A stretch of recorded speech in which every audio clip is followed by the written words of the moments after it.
I never thought I'd be kicked out of my own kitchen, but what my daughter-in-law did next left everyone speechless, including my son.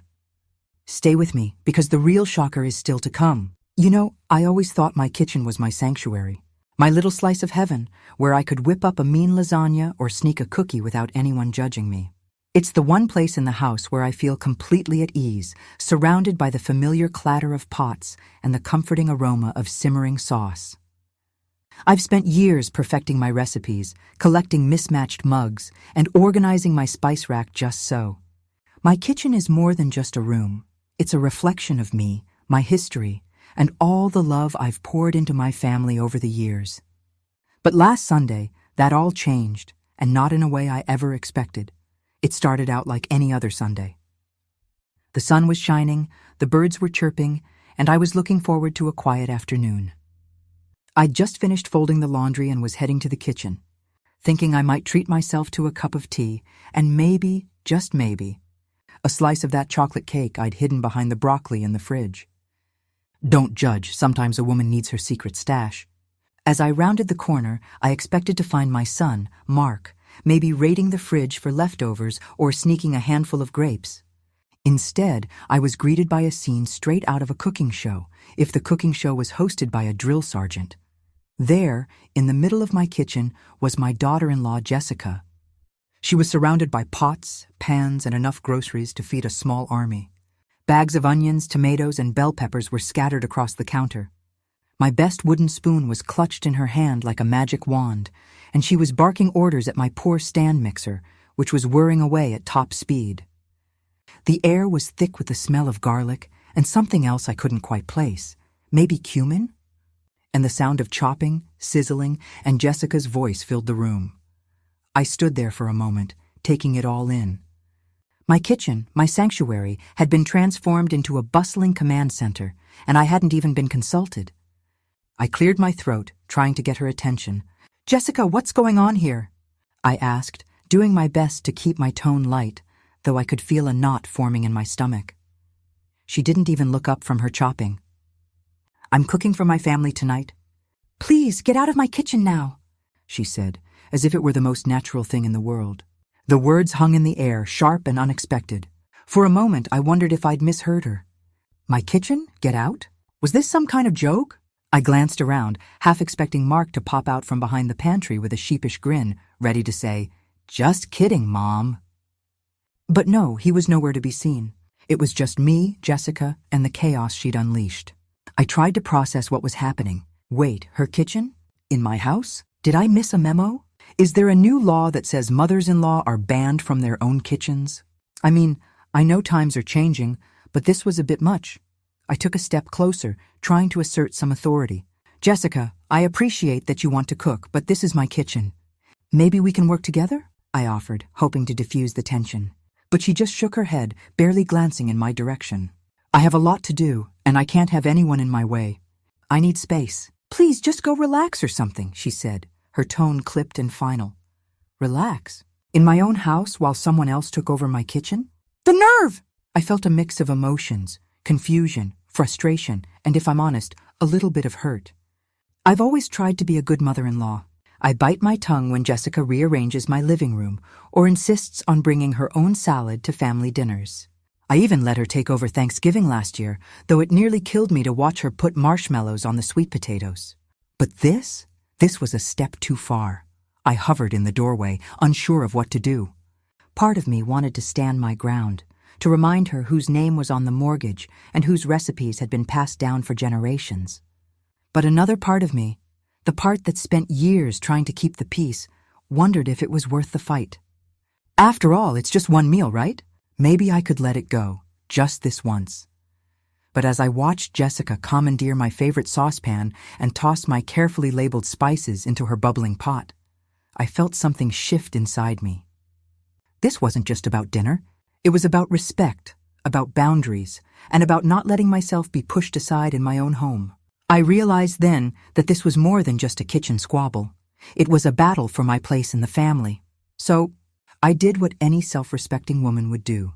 I straightened my shoulders, took a deep breath, and prepared to reclaim my territory. Because if there's one thing I've learned over the years, It's that you can't let anyone, no matter how well-intentioned, walk all over you. Not in your own kitchen, and certainly not in your own life.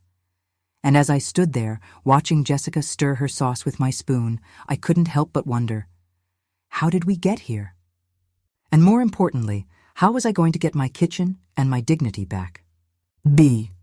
Before I could even process the audacity of being told to get out of my own kitchen, in my own house, by my own daughter-in-law, in walked Mark, my son, my baby, the one I'd raised to know better.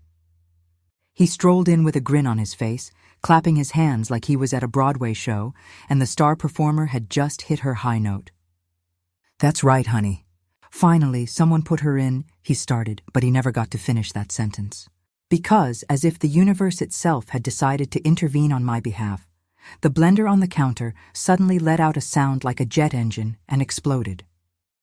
I mean, really exploded. 1 second, Jessica was blending her famous tomato sauce, and the next, there was a red geyser shooting up to the ceiling, splattering the cabinets, the floor, and, most impressively, the dog, who looked absolutely delighted with his new tomato bath. Jessica shrieked, dropping the spoon she'd been wielding like a sword. Mark ducked, hands over his head, as if that would save him from the flying sauce. And me? I just stood there, frozen for a split second, trying not to laugh. I mean, what else can you do when your kitchen turns into a scene from a food fight movie?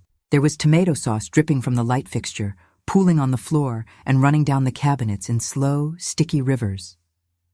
The dog, bless his heart, was licking his chops and wagging his tail, clearly thinking this was the best day of his life. I could almost hear him thinking, finally, these humans are getting it right. For a moment, the three of us just stared at the mess in stunned silence.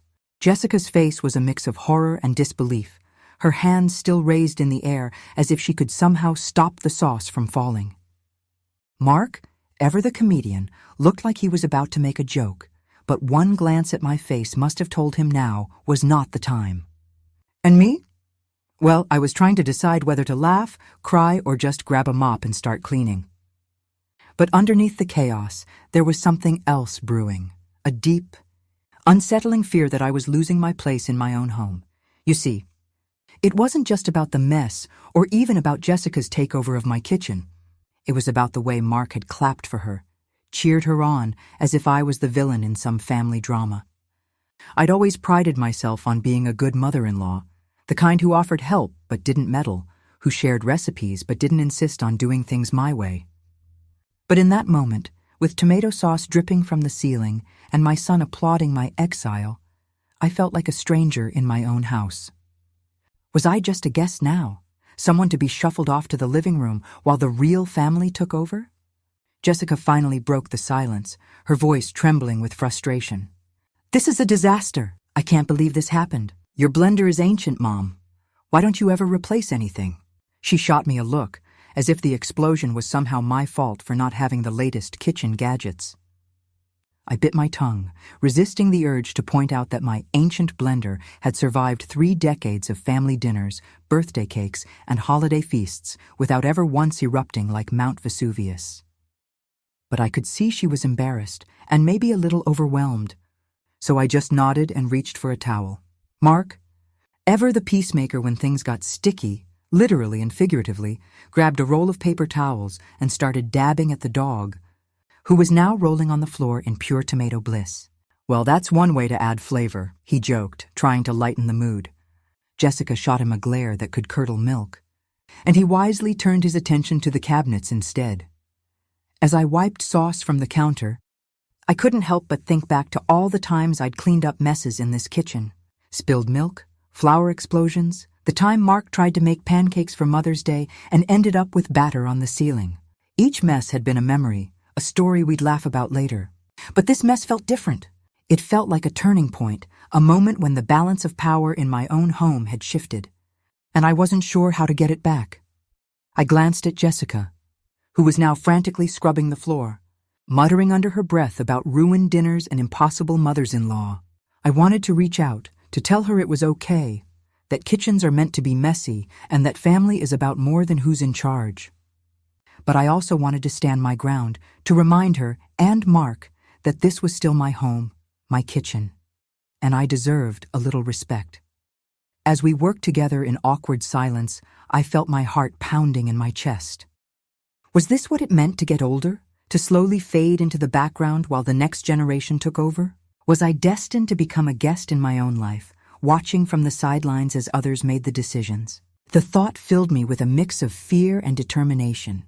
I wasn't ready to give up my place, not in my kitchen and not in my family. By the time we'd cleaned up most of the mess, the tension had eased a bit. Jessica apologized, Mark made a few more jokes, and the dog, now mostly clean, curled up at my feet with a contented sigh. But as I looked around at my once pristine kitchen, I knew things couldn't go back to the way they were. Something had changed, and I was going to have to decide what to do about it. Because if there's one thing I've learned, it's that sometimes you have to fight for your place, even if it means getting a little messy along the way. I stood there, tomato sauce still drying in streaks on the cabinet doors, my heart pounding in my chest. The kitchen was quiet, except for the faint hum of the refrigerator and the occasional drip of sauce from the ceiling.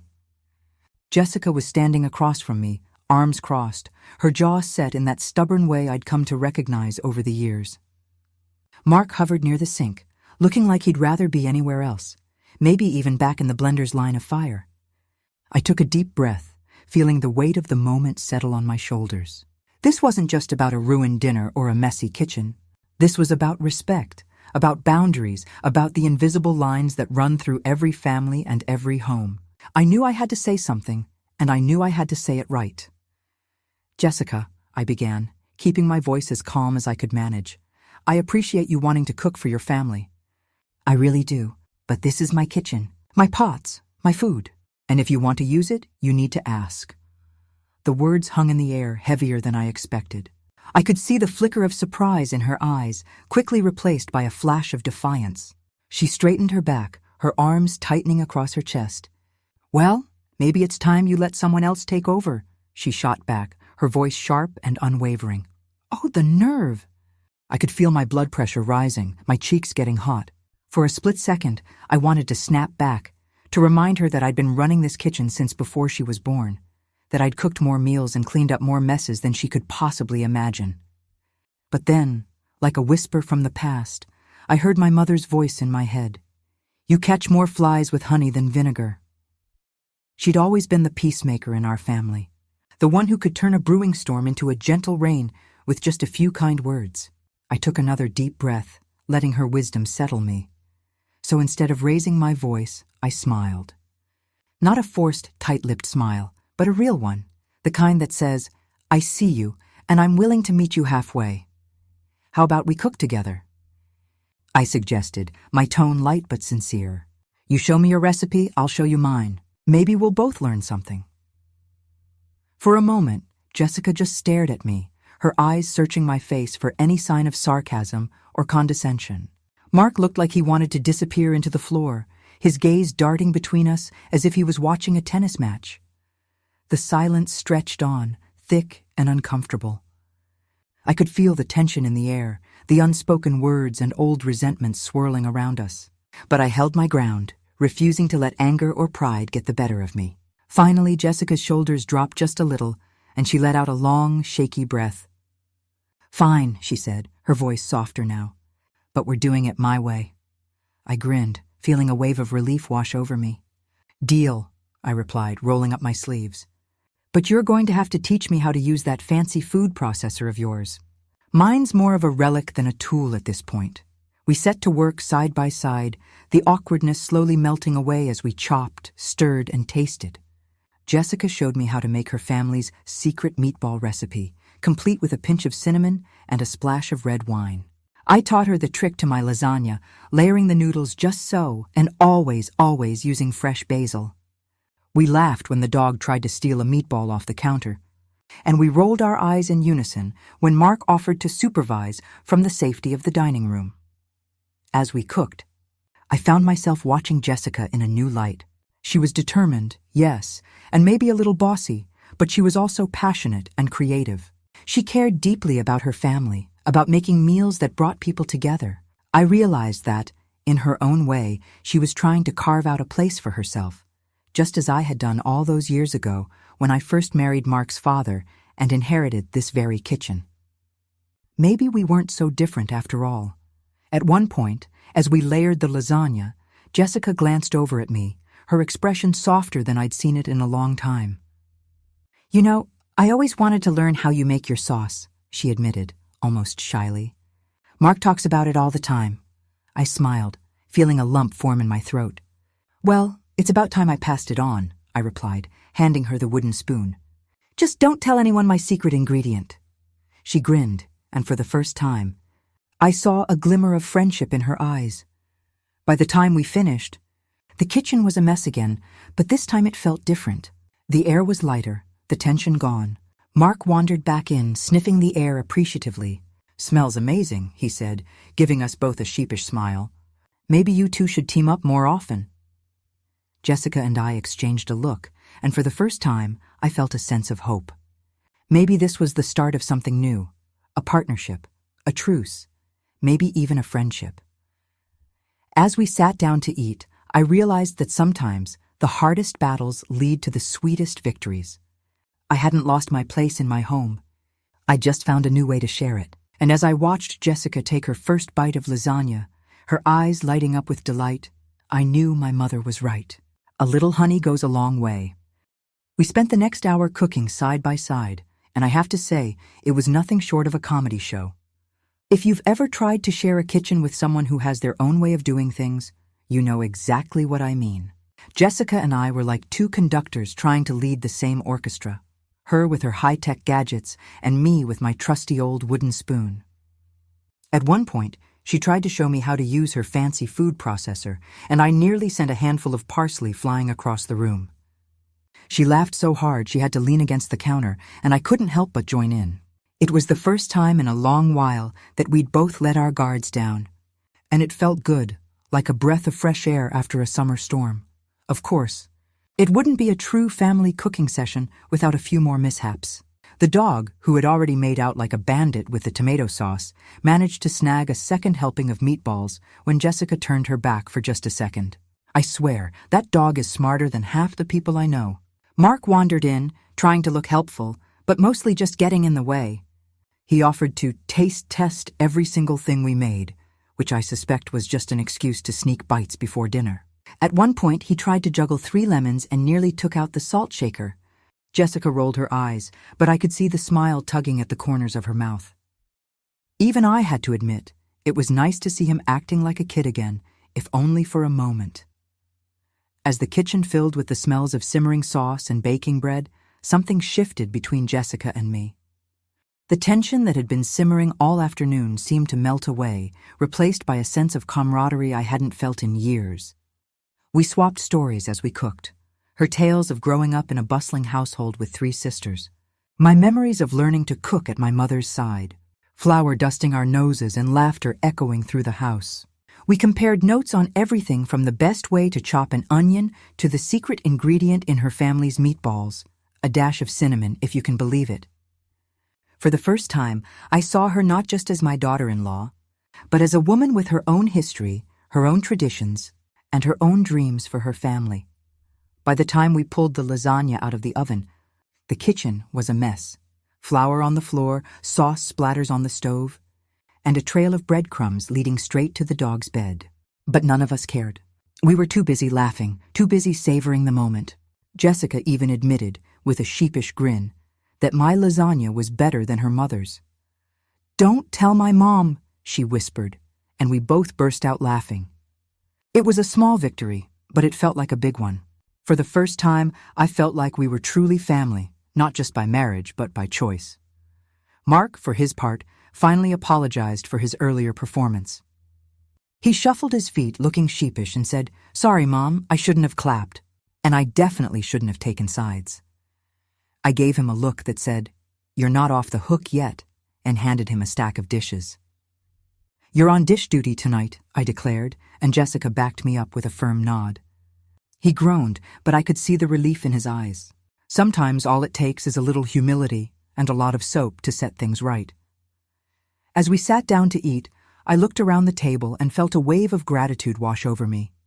It wasn't a perfect day, and it certainly wasn't a perfect meal, but it was real.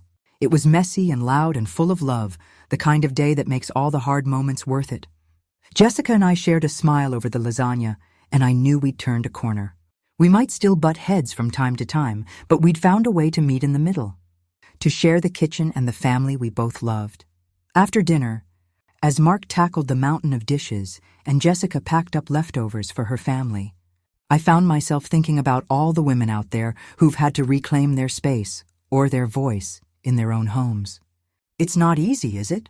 Sometimes it feels like you're fighting a losing battle, like you're being pushed aside by the very people you love most. But here's what I've learned. You don't have to shout to be heard. Sometimes all it takes is a little kindness, a little patience, and a willingness to see things from someone else's perspective. And maybe, just maybe, a really good lasagna. So, ladies, here's my question for you. Have you ever had to reclaim your space or your voice in your own home? How did you handle it? Did you stand your ground, or did you find a way to compromise? I'd love to hear your stories, your advice, and your recipes for peace. Let me know in the comments below. And if you enjoyed this story, don't forget to subscribe for more real-life tales, a dash of humor, and a sprinkle of wisdom. Because in this kitchen, and in this community, there's always room for one more at the table.